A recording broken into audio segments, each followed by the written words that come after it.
വിശുദ്ധ കുരിശിന്റെ ഇടയാളത്താൽ ഞങ്ങളുടെ ശത്രുക്കളിൽ നിന്ന് ഞങ്ങളെ രക്ഷിക്കണമേ. ഞങ്ങളുടെ തമ്പുരാനെ, പിതാവിന്റെയും പുത്രന്റെയും പരിശുദ്ധാത്മാവിന്റെയും നാമത്തിൽ ആമേൻ. യോന പുസ്തകത്തിന്റെ 3-ാം അധ്യായം യോനായുടെ അനുസരണവും നിനവേയിലെ ജനങ്ങളുടെ പശ്ചാത്താപവും വിവരിക്കുന്നു.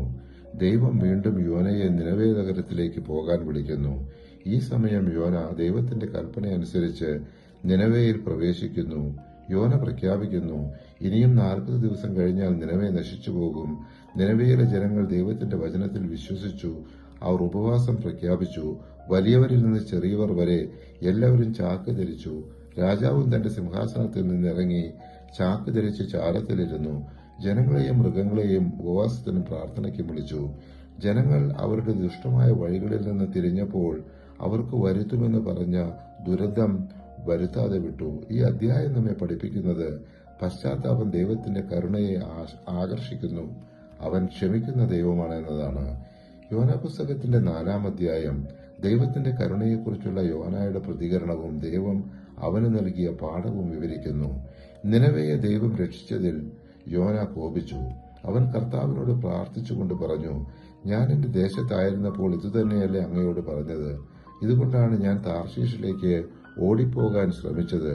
അവിടുന്ന് ദയാലുവും കാരുണ്യവാനും ക്ഷമാശീലനും സ്നേഹനിധിയും ശിക്ഷിക്കുന്നതിൽ വിമുഖനുമാണെന്ന് ഞാൻ അറിഞ്ഞിരുന്നു. യോന 4-ാം അധ്യായം 2-ാം തിരുവചനം. ദൈവം യോനയോട് ചോദിക്കുന്നു, നിനക്ക് കോപിക്കാൻ എന്ത് കാര്യം? യോന നഗരത്തിന് പുറത്തിരിക്കുമ്പോൾ ദൈവം ഒരു ചെടി വളർത്തി അവന് തണൽ നൽകി. യോന സന്തോഷിച്ചു. ദൈവം ഒരു കീടത്തെ അയച്ച് ചെടിയെ നശിപ്പിച്ചു. ചൂടുള്ള കാറ്റും സൂര്യനും യോനയെ ക്ഷീണിപ്പിച്ചു. അവൻ വീണ്ടും മരണം ആഗ്രഹിച്ചു. കർത്താവ് പറഞ്ഞു, ഈ ചെടി ഒരു രാത്രി കൊണ്ട് വളരുകയും അടുത്ത രാത്രി നശിക്കുകയും ചെയ്തു. നീ അതിന്റെ വളർച്ചയ്ക്ക് വേണ്ടി അധ്വാനിച്ചിട്ടില്ല, എന്നിട്ട് നിനക്ക് അതിനോട് അനുകമ്പ തോന്നുന്നു.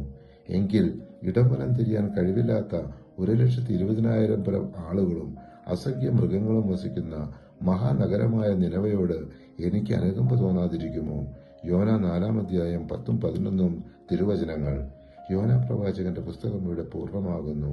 പരിശുദ്ധാത്മാവെ, തിരുവചനത്തിന്റെ അനന്തശക്തിയാൽ ആത്മാവിന്റെ ബലങ്ങളും ദാനങ്ങളും നൽകി തീക്ഷ്ണതയാൽ ഞങ്ങളെ ജ്വലിപ്പിക്കണമേ. ആമേൻ.